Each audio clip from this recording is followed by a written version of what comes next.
সম্মানিত বন্ধুগণ, আসসালামু আলাইকুম। আজকে হযরত ইমাম আবু হানিফা রহমাতুল্লাহ আলাইহির সংক্ষিপ্ত জীবনী পরিচিতি নিয়ে সামান্য আলোচনা করব। উমাইয়া খলিফা আব্দুল মালিক ইবনে মারওয়ানের রাজত্বকালে ইমাম আবু হানিফা ইরাকের কুফা নগরীতে জন্মগ্রহণ করেন। তার 6 বছর বয়সে আব্দুল মালিক মৃত্যুবরণ করেন। 16 বছর বয়সে তিনি পিতার সাথে হজ্জে গিয়েছিলেন। তার পিতা সাবিত বিন জুতা কাবুল, আফগানিস্তানের একজন ব্যবসায়ী ছিলেন। তার পিতার বয়স যখন 40 বছর তখন আবু হানিফা জন্মগ্রহণ করেন। প্রখ্যাত মুসলিম ইতিহাসবিদ খতিবে বাগদাদি আবু হানিফার নাতি ইসমাইল বিন হামাদের বক্তব্য থেকে আবু হানিফার বংশ ব্যাখ্যা দেন। অন্য আরেক ইতিহাসবিদ হামাদ আবু হানিফাকে পার্শ্বিক বংশোদ্ভূত বলে দাবি করেন। আবু হানিফার বংশ নিয়ে অনেক ব্যাখ্যা পাওয়া যায়, তবে সবচেয়ে বেশি পরিচিত ও নির্ভরযোগ্য মত হল তিনি কাবুলের পার্শ্বিক বংশোদ্ভূত। প্রথমত তিনি কুফা শহরেই ইলমে কালাম শিক্ষা করেন। 20 বছর বয়সে তিনি ইলমে দিন শিক্ষার প্রতি মনোনিবেশ করেন। ইলমে আদব ও ইলমে কালাম শেখার পর তিনি ইলমে ফিকহ অর্জনের জন্য সমকালীন ফকিহ ইমাম হাম্মাদ রহমাতুল্লাহ এর শিক্ষাগারে অংশগ্রহণ করেন। ইমাম হাম্মাদ রহমাতুল্লাহ ছিলেন তার বিশেষ ওস্তাদ। তিনি ছাড়াও তার গুরুজনের সংখ্যা ছিল প্রায় 4000। ইমাম আবু হানিফার রহমাতুল্লাহর প্রাথমিক জীবন কেমন ছিল এ বিষয়ে ঐতিহাসিকগণ বেশ কিছু উদ্ধৃত করেননি। তিনি ছিলেন একজন প্রসিদ্ধ কাপড় ব্যবসায়ী। ইমাম আবু হানিফার পৈতৃক পেশা ছিল কাপড়ের ব্যবসা। ইরান থেকে শুরু করে ইরাক, সিরিয়া ও হেজার পর্যন্ত বিস্তৃত অঞ্চলব্যাপী বিপুল পরিমাণ মূল্যবান রেশমি কাপড়ের আমদানি ও রফতানি হতো। পৈতৃক এই ব্যবসার সুবাদেই তিনি প্রচুর বিত্তের মালিক ছিলেন। তৎকালীন বিশিষ্ট ওলামাগণের মধ্যে সম্ভবত তিনিই ছিলেন প্রথম ব্যক্তি যিনি রাষ্ট্রীয় পৃষ্ঠপোষকতা বা বিত্তবানদের হাদিয়া তোহফা প্রাপ্তির পরোয়া না করে নিজ উপার্জনের দ্বারা জীবিকা নির্বাহ, এলেমের সেবা এবং তার নিকট সমবেত গরিব শিক্ষার্থীদের যাবতীয় ব্যয়ভার নির্বাহ করার ব্যবস্থা করতেন। 16 বছর বয়সে তিনি পিতৃহারা হন।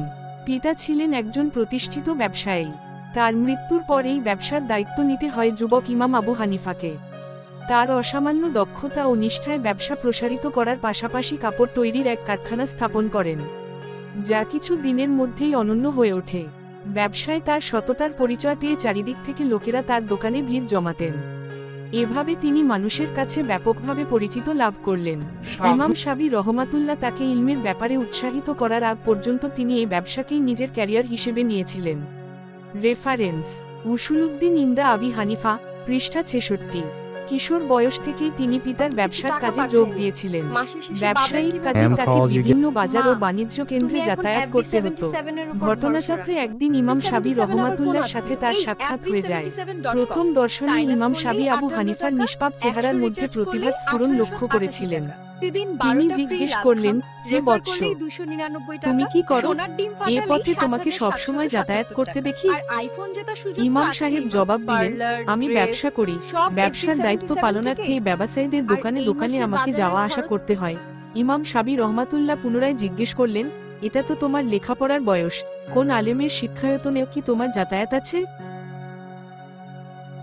আবু হানিফা সরলভাবেই জবাব দিলেন, সেরূপ সুযোগ আমার খুব কমই হয়।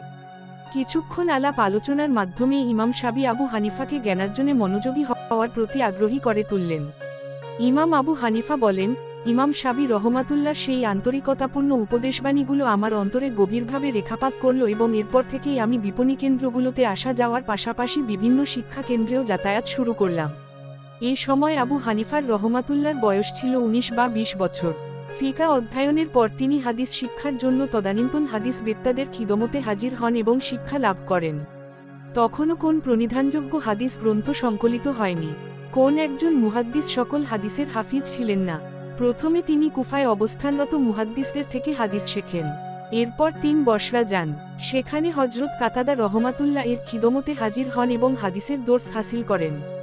তারপর ইমাম আবু হানিফা রহমাতুল্লাহ হযরত শুবা রহমাতুল্লাহ এর দরসে যোগ দেন। তাকে হাদিস শাস্ত্রে আমিরুল মুমিনিন বলা হয়। কুফা ও বসরার পর ইমাম আবু হানিফা হারামাইন শরীফাইন এর দিকে দৃষ্টিপাত করেন। প্রথমে তিনি মক্কা গেলেন এবং সেখানে তিনি হাদিসবিদ হযরত আতা ইবনে আবু রিবা রহমাতুল্লাহর দরবারে যান এবং দরসে শামিল হয়ে শিক্ষা অর্জন করেন। 115 হিজরিতে আতা রহমাতুল্লাহ ইন্তেকাল করলে তিনি মক্কায় চলে আসেন এবং হযরত ইকরামা রহমাতুল্লাহর কাছ থেকেও হাদিসের সনদ লাভ করেন। তিনি বহু সাহাবীদের দর্শন লাভ করেছিলেন। ইমাম আবু হানিফা রহমাতুল্লাহ ফিকা শাস্ত্রের তিনি ইমাম আবু হানিফা রহমাতুল্লাহ সম্পর্কে বলেন, আবু হানিফা তার সময়কালে শ্রেষ্ঠ আলেম ছিলেন। 763 আব্বাসীয় বংশের আল মনসুর আবু হানিফাকে রাজ্যের প্রধান বিচারপতি হিসেবে নিয়োগের প্রস্তাব দেন, কিন্তু স্বাধীনভাবে থাকার জন্য তিনি প্রস্তাব প্রত্যাখ্যান করেন। তার পরিবর্তে তার ছাত্র আবু ইউসুফকে প্রধান বিচারপতির দায়িত্ব দেওয়া হয়। প্রস্তাব প্রত্যাখ্যানের ব্যাপারে আবু ইউসুফ আল মনসুরকে ব্যাখ্যা দেন তিনি নিজেকে এই পদের জন্য উপযুক্ত মনে করছেন না। আল মনসুরের এই পদ প্রস্তাব দেওয়ার পেছনে তার নিজস্ব কারণ ছিল। আবু হানিফা প্রস্তাব প্রত্যাখ্যান করার পর মনসুর তাকে মিথ্যাবাদী হিসেবে অভিযুক্ত করেন। এই অভিযোগের ব্যাখ্যায় আবু হানিফা বলেন, আমি যদি মিথ্যাবাদী হই তাহলে প্রস্তাব প্রত্যাখ্যান করার ব্যাপারে আমার মতামত সঠিক, কারণ কিভাবে আপনি প্রধান বিচারপতির পদে একজন মিথ্যাবাদীকে বসাবেন। এই ব্যাখ্যার উত্তরে আল মনসুর আবু হানিফাকে গ্রেফতার করেন ও তাকে নির্যাতন করে কারাগারে বন্দী করে রেখেছিলেন।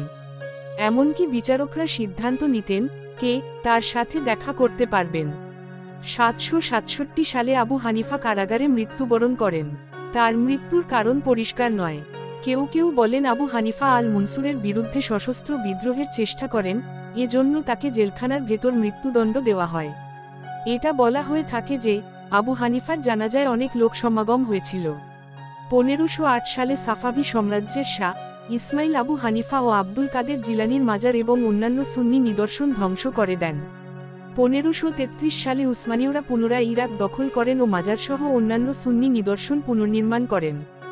ইমাম শাফির মতে, যে ব্যক্তি ফিকহের জ্ঞান অর্জন করতে চায় সে যেন ইমাম আবু হানিফা এবং তার ছাত্রদের সান্নিধ্য লাভ করে, কারণ ফিকহের ব্যাপারে সকলেই আবু হানিফার মুখাপেক্ষী ছিলেন।